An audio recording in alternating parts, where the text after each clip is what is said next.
Having some issues with YouTube today. Getting this going. Hello, welcome. If you are new here, whoa. Sorry, I had to like change my stuff to get my thing working. Anyway, hello. If you are new here, welcome to Traveling Beyond Boundaries. My name is Michelle, and my daughter Emrys is in the background. And this is breakfast. We have breakfast on Sundays with you guys and just hang out. So welcome to my Things I Hate About the Sun Princess video. Now, some of you might have watched my first impressions video on them, and although lots of people seem to find that video helpful, I did have people being like, but you haven't even been on the ship, how can you have an opinion? And so if you are thinking that, I want to explain what qualifies me to have an opinion.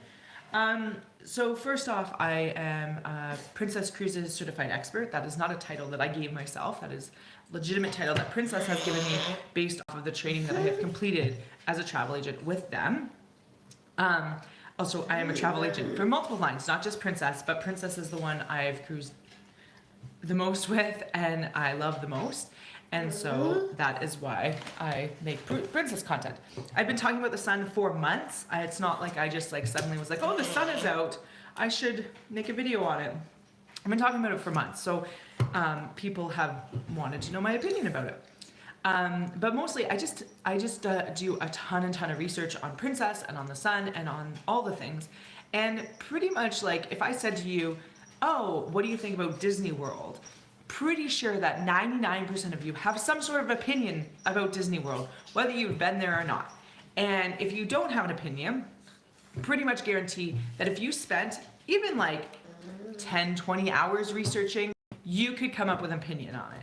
I've spent hundreds of hours researching the sun, hundreds, over the last couple months, over the last couple days, over the last couple weeks. Like, I've spent hundreds of hours researching the Sun Princess on top of the hundreds and hundreds of hours of training and research that I've done with Princess in general.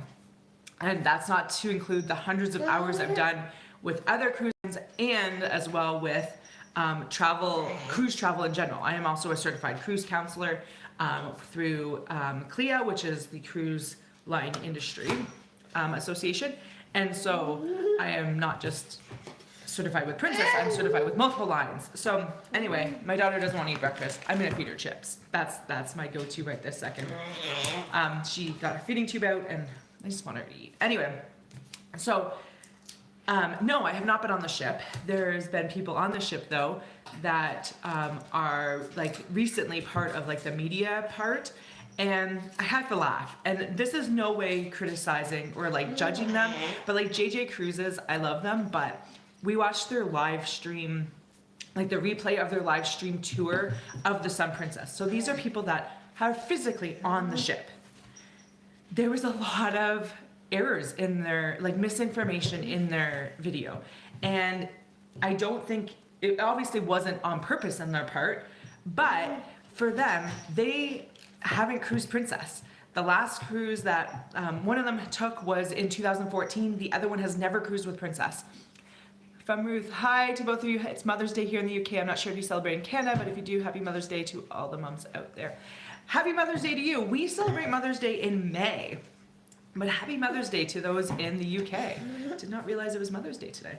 But anyway, so you have people like JJ Cruises who have been invited to media events who don't really know Princess. They haven't sailed with Princess. So they're basing it off of just the smidgen of information that they have learned while on the ship.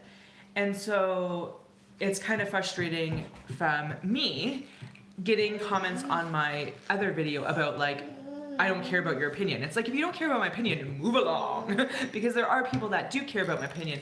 And it's like, my opinion is based off of hundreds of hours of research and knowledge from not only the Sun Princess, but knowing what I like. Being able to do a video on my first impressions of the Sun Princess, it's like based off of what I know from my cruise experiences from Princess and other cruise lines. So I can pretty much know whether or not I'm gonna like something well before I go there. It is literally my job to know ships. So I can tell you, for instance, okay, it's a bad example. I was gonna say Caribbean Princess, but I have been on the Caribbean Princess. I've been on the Caribbean Princess since 2014. But I just booked a group cruise for that cruise, or for that ship. So if you are interested in that, the link will be in the description below. Panama Canal, group cruise, Christmas. I've never been to the Panama Canal. Last time I was on the Caribbean Princess was in 2014. So people might say, oh, how can you have an opinion about a ship that you haven't been on in 10 years? How can you have an opinion about a destination you've never been to? I can, because I've spent hundreds of hours researching. I've spent so much time on cruise ships. I know what I like. Same with the Icon of the Seas. I have a huge opinion about the Icon of the Seas, and I've never stepped foot on it. I don't need to, because I know my cruise preferences. I also know my clients' preferences. So I have a client currently on the Carnival Mardi Gras. I do not book the ship. I booked it for them because they asked for it. I agreed to booking it for them because I know them. I know my clients. I knew that they would have a good time on this ship. And so it is literally my job to know ships. Have I been on Carnival? No, I've not been on a single Carnival ship. I've not been on the Mardi Gras. But I know that ship well enough to know, and I know the Carnival line well enough to know that these clients are a good match for that ship. And so most of the time, I am not booking those type of clients. These are clients that are repeat clients. And so I know them better than like a brand new client. But it's like my clients, I know the majority would hate the Mardi Gras. I have no plans on booking them. Anyway, so I don't need to go on ships to have an opinion about them. I do not need to go on ships to have an educated, knowledgeable opinion about them.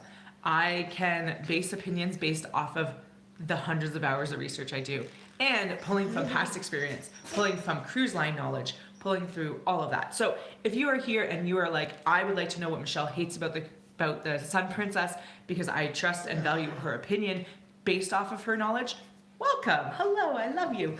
If you are here and you're like, this woman has not traveled on the Sun, I don't care what her opinion is. I will only care from those who have physically stepped foot on the Sun. Goodbye. You're more than welcome to leave. It's not an airport. You don't need to announce your departure. You can just go on. You don't need to comment saying that you don't care about my opinion. You don't need to do that. You can just walk away. Anyway, there's my little PSA about why it's frustrating for me to have people be like, why you haven't been on there?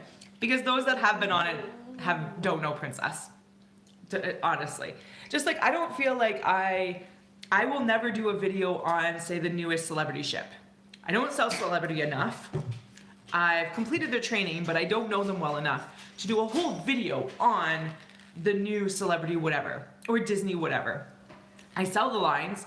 I've completed their training, but it's just one of those things where I don't feel like I am knowledgeable enough. Princess, on the other hand, different ship, different idea. Anyway, so let's get into it. Little, if you're new here, little like about us. So I travel with my brother and my daughter. My daughter is, how old are you now? 5.5. But she has special needs. She has Down syndrome, autism. Until a few weeks ago, she had a feeding tube. I don't know why I keep giving you food because you're just feeding it to the dog. I don't know what to do with you because you don't want to eat. We do not choose like a typical family that has a 6-year-old, 5-year-old, because she doesn't cruise that way. She doesn't do water slides. She's not toilet trained, so she can't go into pools other than like Royal Caribbean baby pools or like Disney baby pool. Not going on Disney, but so she prefers music, entertainment, karaoke, that kind of stuff. But she also has mobility issues. So 99% of the time she is in some sort of mobility device, usually a stroller. She does walk, but not consistently, and she cannot walk long distances. She cannot do stairs consistently, especially stairs that are more than just like 7 or 8 stairs. So, there's where my opinion is coming from on this ship with how we cruise. So anyway, I have notes. So if you see me looking down, I'm looking at my notes. So what exactly do I think about the ship? 10 minutes in. So I just need to put like a timestamp or something for those watching this after, but I probably won't. Anyway, so my first complaint is the eatery location. They've changed Horizon Court into, which is their buffet, into the eatery, and I hate the location of this. Usually it's on the Lido deck, high up, And now it's on deck 9. I don't like this at all. At all. It is an inconvenient location pretty much for everyone because you're either going to have to come up to it or you're going to have to come down to it. This reminds me a lot of the Oasis of the Seas, where we would get to the Lido deck and then have to get in an elevator to go up because, again, my daughter has mobility issues. She can't do the stairs. So we have to get to that elevator. You can't access it from the forward, and same with the eatery. You have to access it from either mid, ship, or aft elevators. And so we basically have to like get to a place where we can access it with those elevators and go up. Not as bad as Oasis, where Oasis, I think we could only access it with the aft elevators, but still super annoying to have to like get to a deck, to then get to the elevator, to then get to another area. And they do have the smart elevators, so I feel like it probably flows a lot better, but I hate this location. Please, please, cruise ships, leave the buffet on the Lido deck. Just leave it there. Also, I don't like that the International Cafe is like right outside of the buffet. I feel like this, from the clips that I have seen of like busier times, it is, you gotta like navigate around the people at the International Cafe to get to the buffet. I don't see the benefit of having the International Cafe so close to the buffet when like the International Cafe has always been like this 24-hour venue in the Piazza. And so for me, it's like, if I'm close to the buffet, I'm just gonna go to the buffet. If I'm close to the International Cafe, I'm gonna go to the International Cafe. Having them side by side is annoying. Like, I like having, there's one down here and one up here, and you can go to either or based off where you're at. I don't like them side by side, and I don't like how crowded it seems to be getting on ships that aren't even sold out. These are inaugural sailings still, so they aren't even full sailings, and it seems kind of busy. I also like, I love that the buffet is, they serve from a sanitary perspective, because if you've been on buffet, if you've seen buffets, people touch things they shouldn't, they are dirty. Princess didn't have hand washing stations on the Crown when we were last on it, and people weren't hand sanitizing even, and that's so frustrating to me. The Sun does look like it has hand washing stations. How well it's enforced doesn't seem to be. So having people serve it is great, but they do a lot of pre-mixed things. So here's a pre-mixed bowl of fruit. Well, what if you only like 3 of those fruits out of 5 of them? You're wasting food because you don't actually like that food. Or they pre-mix stuff and it's like, well, I can't actually have this, this, and this. I know they have different stations that have things where you can kind of piecemeal your own stuff, but it's just kind of like meh. Also from a standpoint of, I have to carry a dish while pushing my daughter, is like, you're gonna hand me a bowl at this station, you're gonna hand me a plate at this station, you're gonna hand me this at this station. That's too many stations and too many arms. Like, I don't have enough hands to carry all that stuff. I don't know if they're offering assistance to those with mobility issues who can't be carrying 700 plates and bowls, but it just seems like one of those things that's like a barrier to accessibility. It's also a huge, huge barrier for communication. My daughter, when she is, like, she's nonverbal, when she is, say, 12 years old, I don't know, I'm picking a random age, if she is capable of going to a buffet and serving herself in a sanitary way, she could do that. With the Sun, though, she has to ask and talk.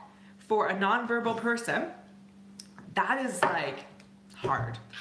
Yes, there's communication devices and whatnot, but then she's got to, like, the people that, if it's loud, might not be able to hear her communication device. And then she's got to carry her communication device while carrying food. It just, a huge barrier to being able to have her needs met in a way that I don't like. And we are not dining room people. I know there's people out there that are gonna be like, just go to the dining room and problems are solved. In a way, but we are not dining room people. We like the flexibility to have a little bit of everything. We like the flexibility, and that's again with the whole like pre-portioned stuff. It's like, no, I don't want a big bowl of this. I want like a small bit of it. Small bit of this, small bit of that. Anyway, you also can't get your own drinks. So again, like, what if the staff is super busy and you really just want a water? Now you gotta go and find someone. Like, we often, like, this was something we did enjoy with Royal, they had water stations throughout the ship, and so being able to go and get a drink of water on our own when we were thirsty without needing to, like, okay, let's go sit down in the buffet, wait for a server to come. I just want a water. And then wait for that water to come and then carry on our way. It's like, we don't even want food. We just want water. And again, barrier to communication. My daughter might not be able to ask for what she needs. People who are nonverbal, people who are hard of hearing and communicate with American Sign Language or British Sign Language or Sign Language in general, having those drink stations removed, again, great for sanitary reasons. I get why they did it. I just feel like it is an obstacle for accessibility.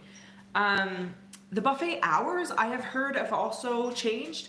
Back in the day of the other ships, your buffet was open from whatever, say 7 in the morning till 10 p.m. at night or 11 p.m. at night.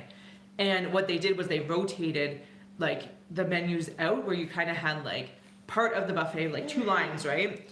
So part of the buffet would be open, the other part would be closed as they're switching over. And so you would have like lighter snacks during parts of the day, in between meals and stuff like that. You just had a lot of options. Whereas now it's like all buffet with different stations. And so what it looks like they're doing is they're actually shutting it down completely during times of the day.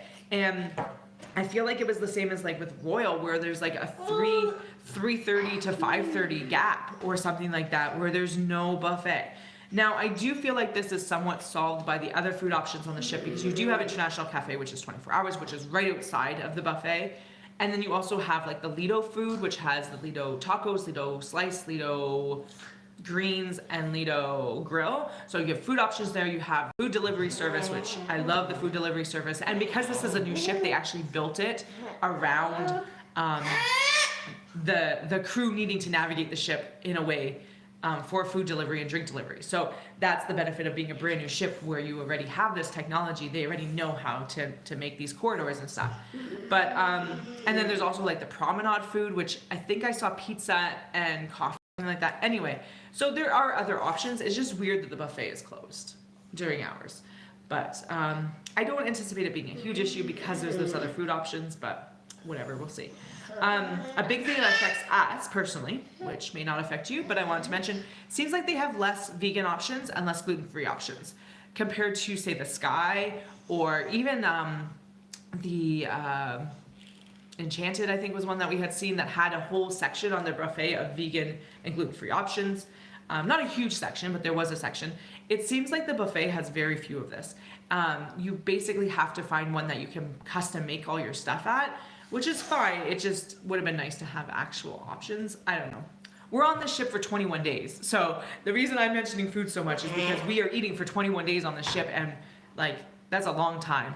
It's a long time. And we don't want to be eating the same thing all the time. Yes, the grill has a veggie burger. Do I want to eat a veggie burger every day for 21 days? Nope. No, I don't. I really don't. I talk about it in a video that's hopefully coming out Wednesday if I can get it edited, about the inconsistencies among ships. And so I've seen vegan menus for the Sun, and they look okay-ish. I think the one like for dinner had like one vegan option for dinner. Again, 21 days going to the dining room for, it's not going to help it. And Princess was supposed to release fleet-wide vegan menus, and I don't know that even happened, which is frustrating. Princess, I love you, but not always.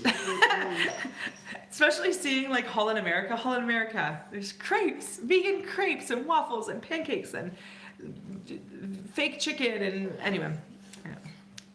And Virgin Voyages has like a whole dining room experience that has vegan and vegetarian options. Anyway, my next complaint, which doesn't really affect me, but I don't like it, from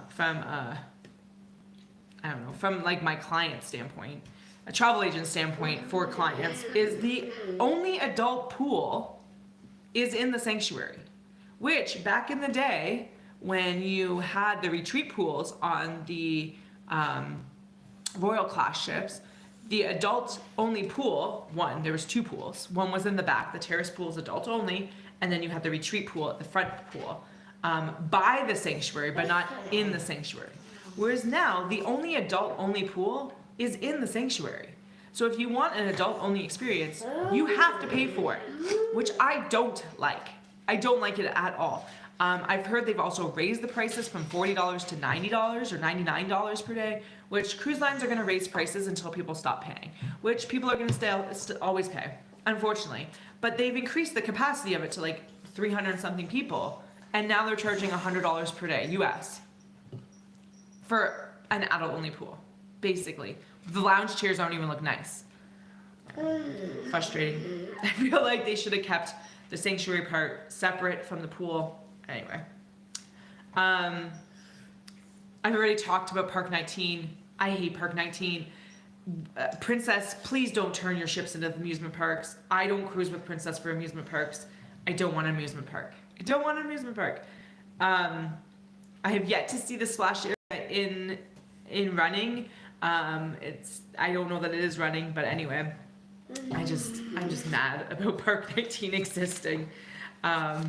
Which I'm sure there's people that are gonna love Park 19. I really do, but I'm not one of them. I'm not one of them. Although I will admit, depending on the weight capacity, because I'm a big girl, I would do the glider. Also depending on the price, because Icon is charging like $90 US for a 90-second ride on their whatever thing. If Princess is not charging a small fortune, I'll do it for the fun of it, but I don't need that on a ship. I don't need that on a ship. I also will probably go down the slides. The slides are free. But I also did the slide on the races. So my biggest issues come down to accessibility. Navigating the ship is a nightmare. I'm just gonna put that out there. And no, I have not been on the ship, but I've seen lots of deck plans and I've seen the layout of the ship. So that is something that is huge for me. A lot of my clients not necessarily have mobility issues, but they are in their 40s to 60 pluses. So for the later end, do not want to climb 700 stairs to get anywhere. Some of my clients have walkers. Some of my clients are part-time wheelchair users. So for them, accessibility is a main thing. For us, accessibility is huge. We cannot get through the ship without elevators. We cannot use stairs. My daughter cannot use stairs. And so navigating is a flippin' nightmare. A nightmare. I actually called Princess the other day to change our room because we booked the Sun Princess before deck plans came out. So we booked it just willy-nilly. It was a great deal. We got a great deal on a 21-day cruise, but I just booked whatever. I was like, that seems great. There we go. Price took precedence over that. And so now looking at it and actually having deck plans, I'm like, oh. So I called them and asked if we could switch, but because we're doing 21 days, there's no, and there's 3 of us in the room, there's just no way to switch to that for that full 21 days cruise. But I have learned from my mistakes. Also, when we booked it, we hadn't cruised with my daughter yet. So we didn't know exactly how accessibility was going to work with her, but with Royal we did, we have a guaranteed stateroom for the Jewel, and so we'll see where we end up with that, but yeah, our room's a nightmare. So when we booked our Caribbean Princess one yesterday, we are paying more for a room that we feel is way better accessible. We don't need a fully accessible room, but we need to be able to navigate the ship. Anyway, navigating, nightmare. So we are on deck 5. To get to the buffet in the morning, and just give you my example. To get to the buffet in the morning, we either have to go to the forward elevators, to a deck that has a way to get to the aft elevators or the midship elevators. Or our other option is to go through the Lotus Spa to get to the midship elevators to then get to the buffet. So we either go over, up, over, down, or we go through the spa to go up and over. We are very much like get to the front of the ship and walk wherever, because the forward elevators on like the Grand Class and even on Royal Caribbean, most of the time the forward elevators are not the busy or the least busy elevators, especially during dining times, because dining is usually in the aft of the ship. So little tip, if you're cruising on any cruise line, check where the dining is. It's probably aft. Avoid those elevators.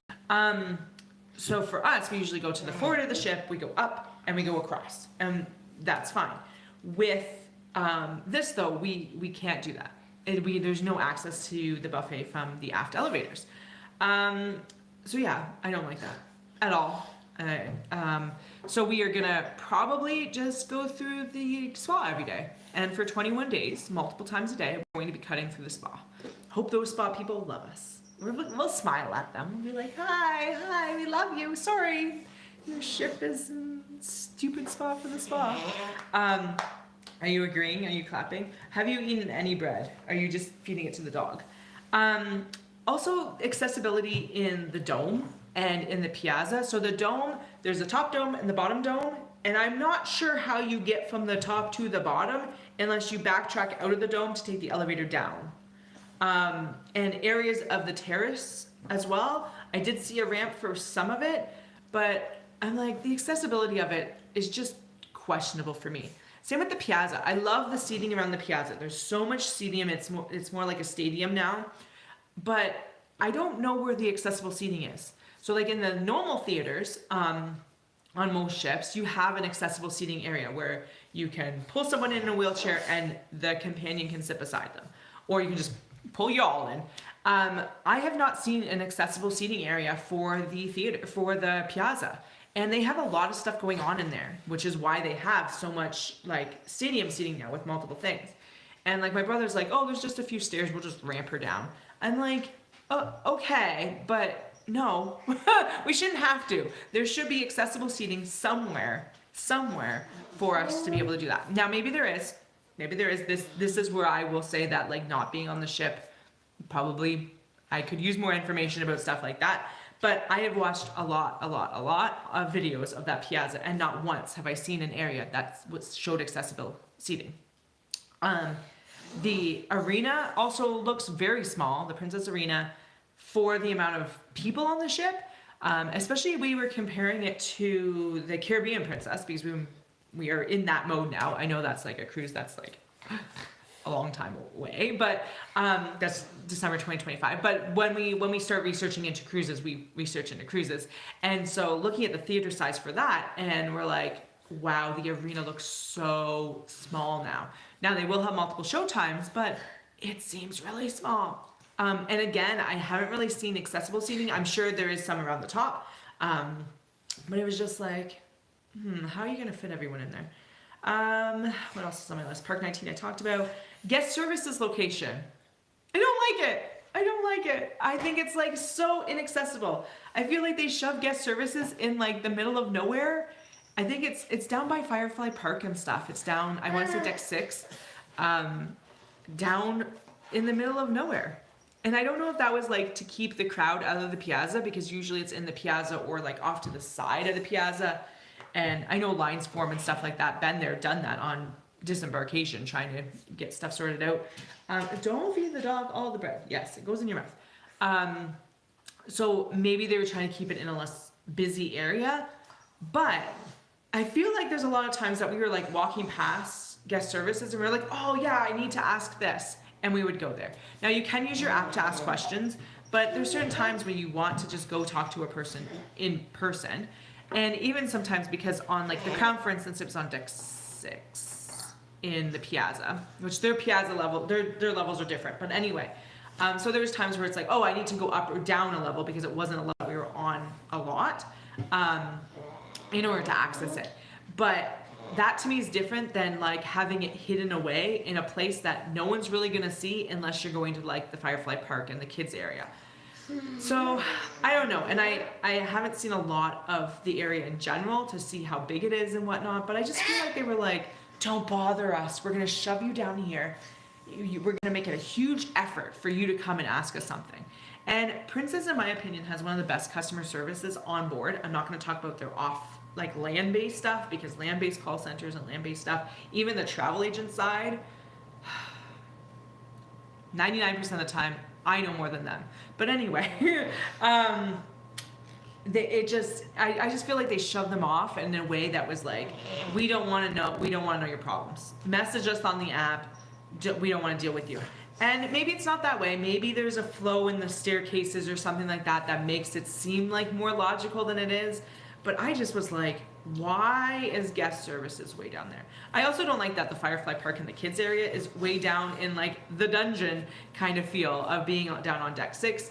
And maybe it's deck 7. I can't remember. I have it written down. These decks are all thrown off for me. But either way, it's down there towards, I guess it would be deck 7 because I think it's above the spa. But yeah, again, it was just like you shoved all the kids out of the way.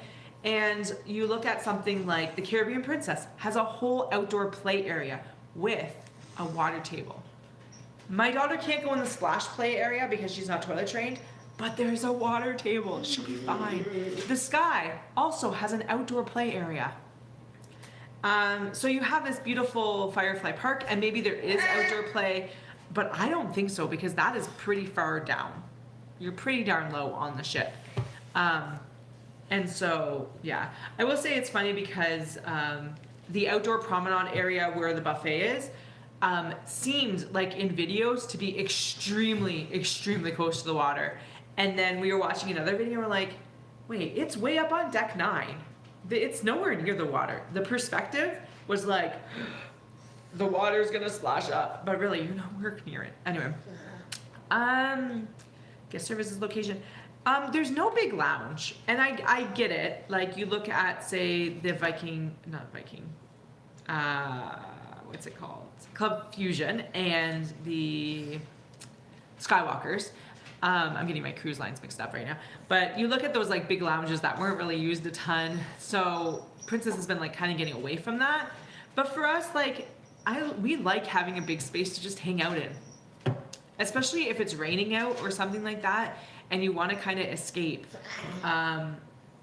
you kind of need a bigger area to do it. We also like it for containment because my daughter does deserve to leave her containment device at some point, and I don't like her just running around. So having a lounge that we can do it in. Also, it was just fun for stuff like karaoke and the dance parties and line dancing classes to have a bigger venue. So that way, even if you didn't want to participate, you could at least watch. And so we didn't see anything that fit that, like, at all. Where are they putting the elite lounge? That's a question that I have. And because, like, for instance, the Sky doesn't have a Skywalker's lounge, which is where they usually do it. So they were putting it in, like, Club Fusion or whatever it's called on that ship. Are you gonna give that to me?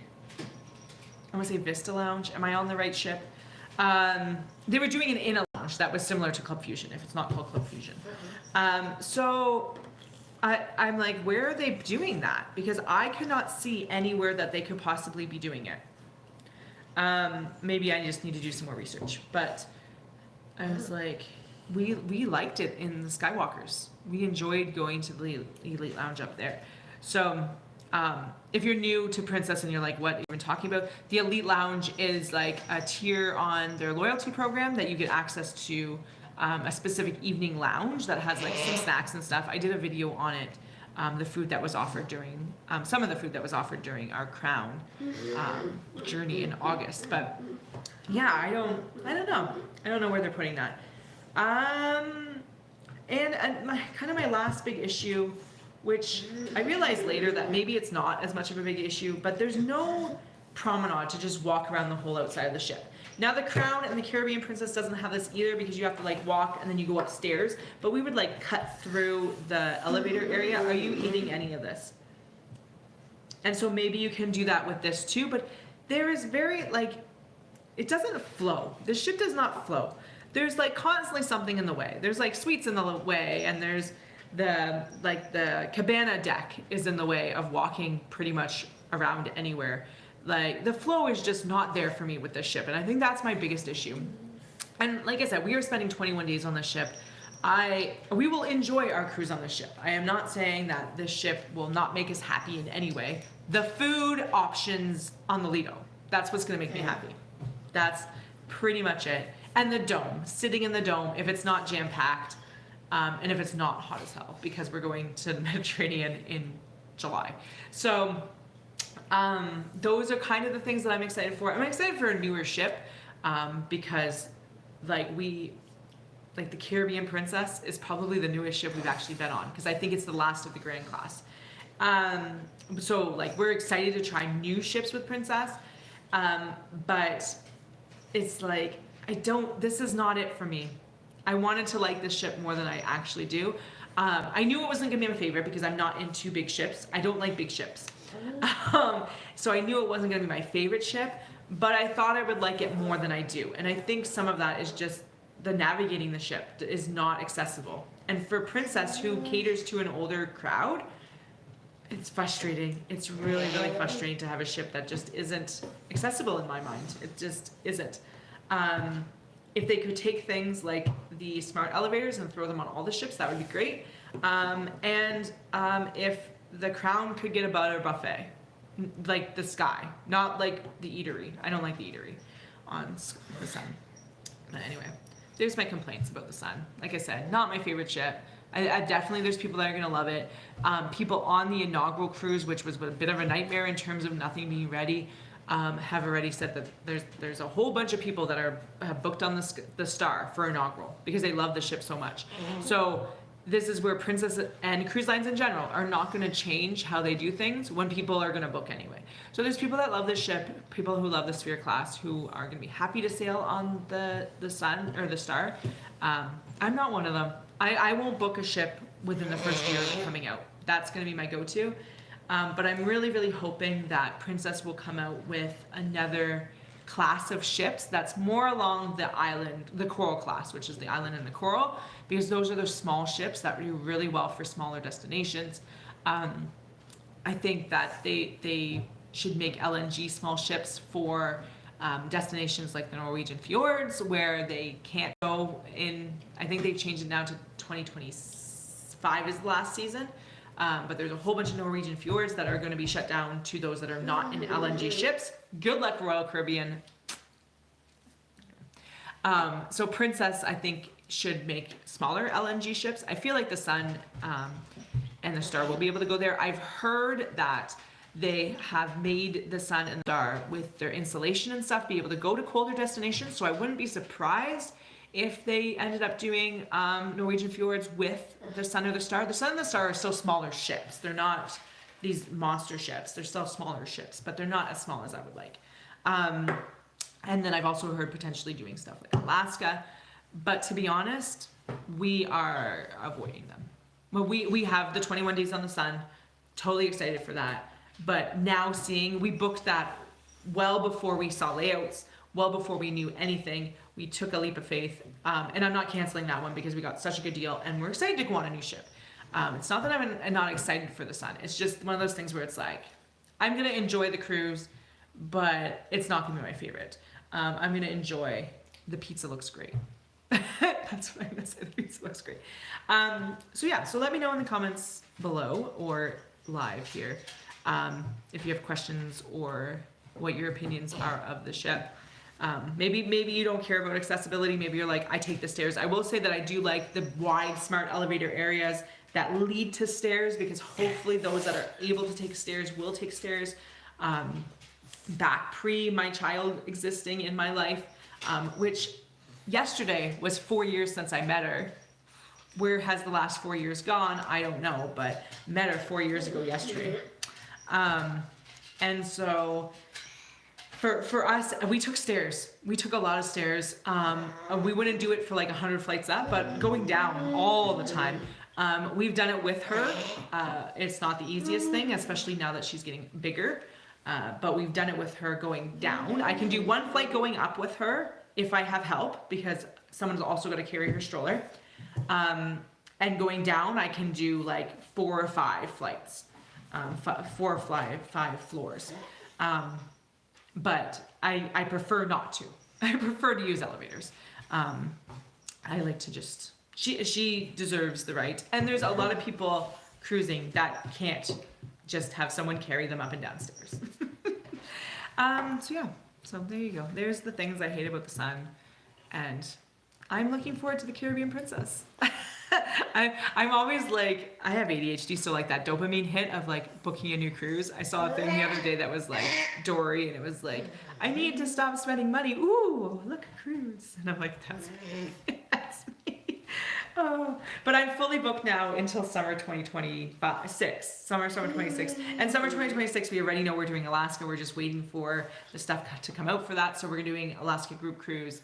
And then we're also doing another 3 Alaskas. Not sure on what ships. Don't know any of that yet because they're not released. They're probably going to release. I would like them to release now. Love for them to release now. But probably more closer to June, July, potentially August. Hopefully not August. We have some future cruise credits that I would like to use up. But yeah, future cruise deposits, I should say. So yeah, if you're interested in going on a group cruise, information for that is down below. Come join our private Facebook group. I'm not posting there like the way I want to post yet. I'm just trying to figure stuff out with navigating, having a private group.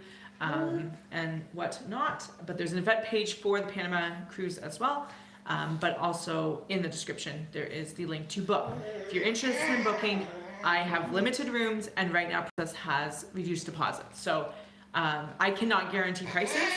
I can't guarantee prices until you book, so especially because as staterooms sell out, the staterooms that we have are held, but like we have our spots, but you can get cheaper prices if you book sooner than what I've even advertised. So, or what I've even have reserved, I should say. I've been advertising the lower prices, but those will be going up probably once we can no longer get them. Yeah, and reduce deposits and stuff. So, anyway, I'm done talking now. Thank you all. Love you all. This week I have coming out Wednesday. I'm hoping to have my Why I Love Princess video out. I do need to finish editing it. Pending her what she lets me do, and then I'm not sure what I'm doing next week. I'm gonna do a Princess versus Royal series. I don't know when that's gonna start, but then I also put out a poll on the community tab on what other Princess versus so-and-so cruise lines you want me to do, so go check that out and vote if you haven't already, and I will see you guys later. Thanks for watching. Love you all. Bye-bye. Wow. Goodbye. Goodbye.